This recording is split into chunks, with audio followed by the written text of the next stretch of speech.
In this video, we are going to break down some of the different things that you are going to want to think about when shooting landscapes. If we take this outdoor scene during the day, we will be dealing with lots of light, so we will have a lot more to work with, but we will still need to balance things.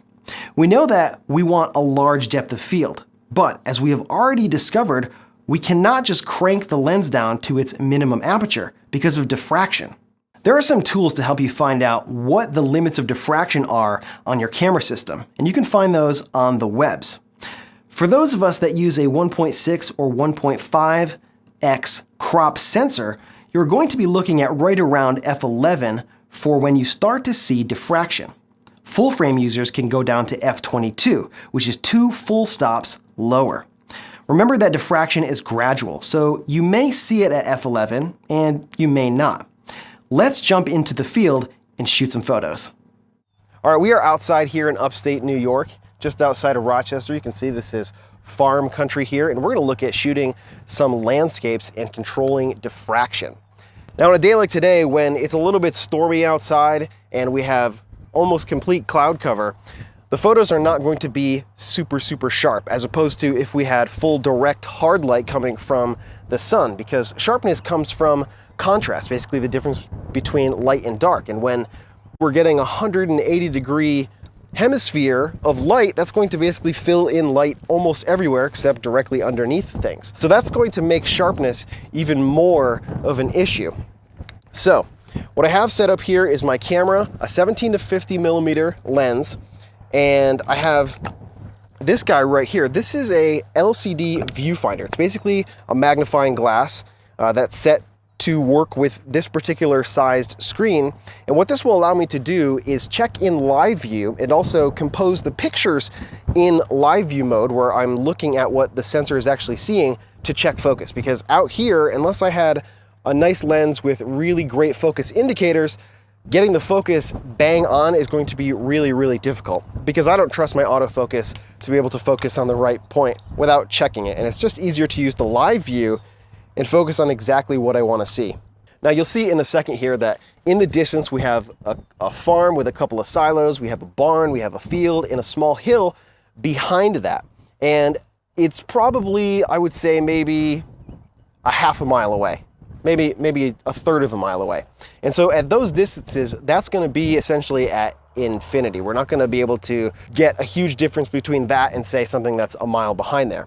And with this lens, this is a 17 to 50 millimeter lens. On this sensor, our hyperfocal distances will be between 6 feet at 17 millimeters and about 51 feet at 50 millimeters, which means that unless there's something critical in the foreground here, we're going to be best served by focusing on the background, because what we want is background sharpness. We don't really care about these few little leaves and this grass stuff in the foreground. What we mostly want to see is the stuff in the background nice and sharp. So what that means is we're probably going to have to focus past our hyperfocal distance, because at 17 millimeters, our hyperfocal distance would be at 6 feet. And I'm guessing if we focused 6 feet away, that the farm in the background a half a mile away is not going to be what I would call critically sharp. And that's what we want here. It's a landscape photo.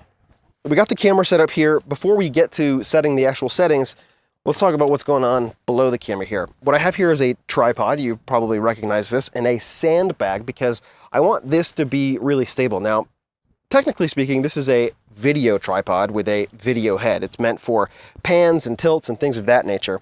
And I have a photo tripod with a ball head, which is not appropriate for video type stuff, because it's not really set up to pan and tilt. It's meant to kind of get things level and lock it down.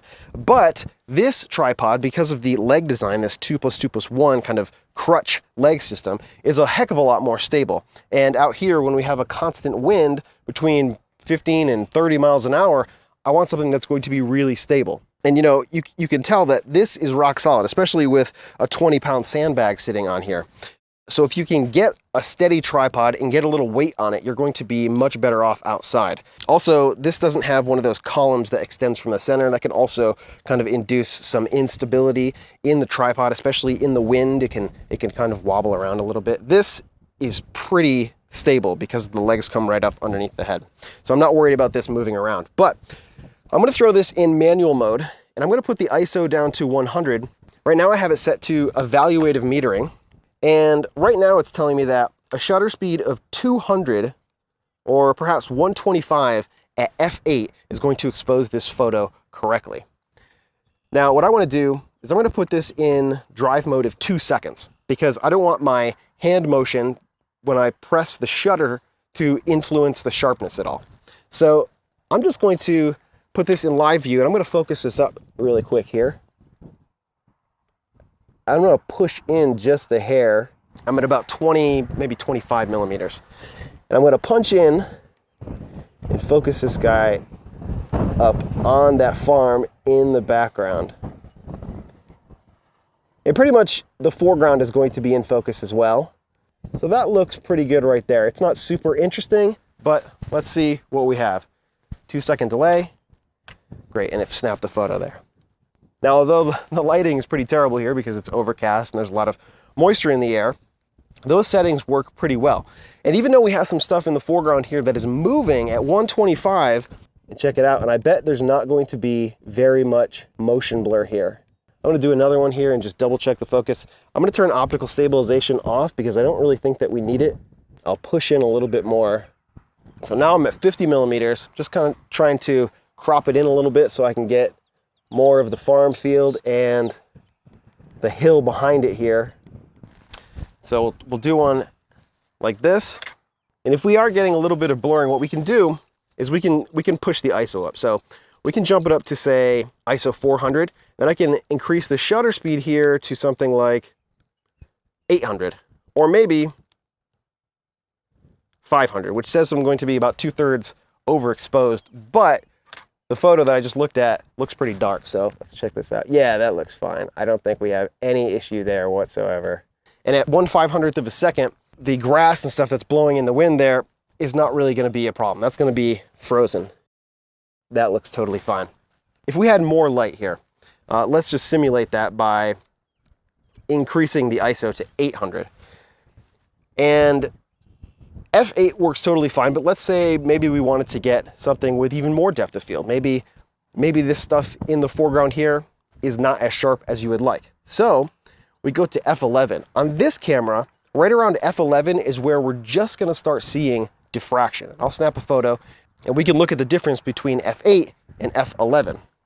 And f11 might be a hair sharper in the distance. The problem is, like we talked about in the diffraction lesson of this course, as you start to reach the limit of diffraction, you'll start losing small scale contrast. And small scale contrast is one of the things that contributes to sharpness, especially when we're outside in this kind of environment. We don't have a lot of contrast. So that's something that you really want to watch out for. If we were to drop this to f16, we'll drop the shutter speed to 320 and take one more photo. Between those two photos, I'm guessing that we're going to see some loss of sharpness there at f16. We're still at shutter speed of 320, which means that this grass and stuff that's blowing is most likely going to be stopped completely. The stuff in the way background, because it's so far away, the proportion that it's moving in relationship to the stuff in the front here is very, very low. So even if the wind was blowing harder and the trees were really swaying, even at some slower shutter speeds, we probably wouldn't see a whole lot of movement on stuff in the very distant background. It's all about perspective there. If stuff's moving, even at slower shutter speeds, way in the background, we're going to be able to freeze it. So we don't really have to worry about that. But it's stuff in the foreground that we may want to watch out for. The things that you want to keep in mind out here are know the diffraction limits for your camera. All cameras that are crop sensors, it's going to be right around f11 to f16. If you're using a full frame sensor, that's going to be higher. You may be able to get away with f20, maybe even f22, which is beneficial for this kind of stuff if you want ultra, ultra deep depth of field.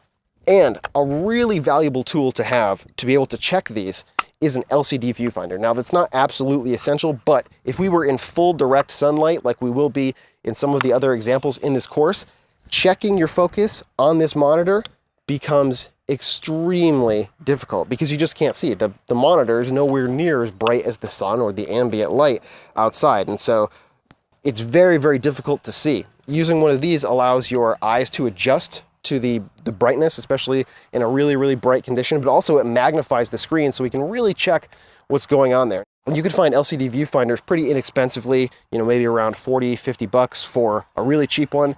This is a more high-end one. It was around $400, but there's a range of stuff that's out there. A tripod is pretty essential and something that's very, very sturdy. You do not want movement for these kind of shots at all. You need to lock this thing down and preferably put a little bit of weight on it. Now, if you don't have a sandbag, you can use a rock or maybe get your camera case and get a little rope or a bungee cord or something just to give this a little bit of weight.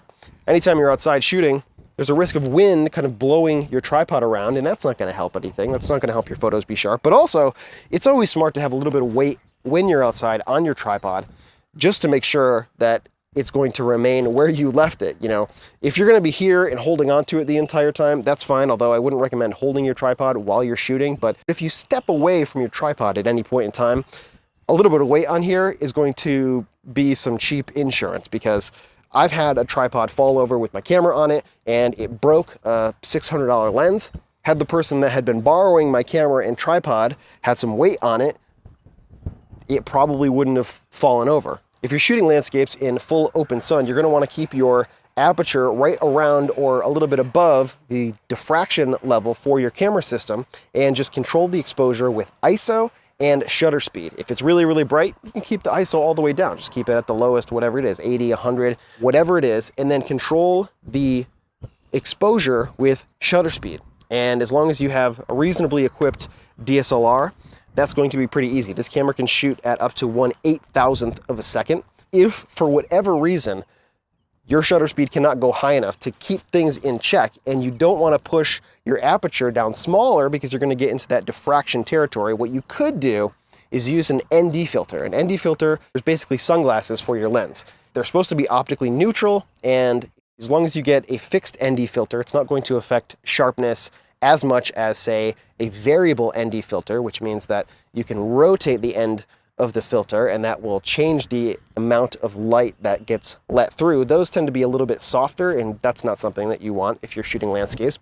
If you get a fixed ND filter, something that cuts down maybe 4 or 8 stops, that can help on a really, really bright day if you are limited by your shutter speed on your camera system. But as long as you have shutter speed that can go up pretty high, maybe 1,000, 2,000, 4,000, you should be fine shooting in almost any conditions. And if you do some searching online, you can check what the diffraction limits are for your camera system. And using those tips will help to ensure that you get really nice, sharp photos, diffraction is kept in check, and your exposures are right where you want them to be.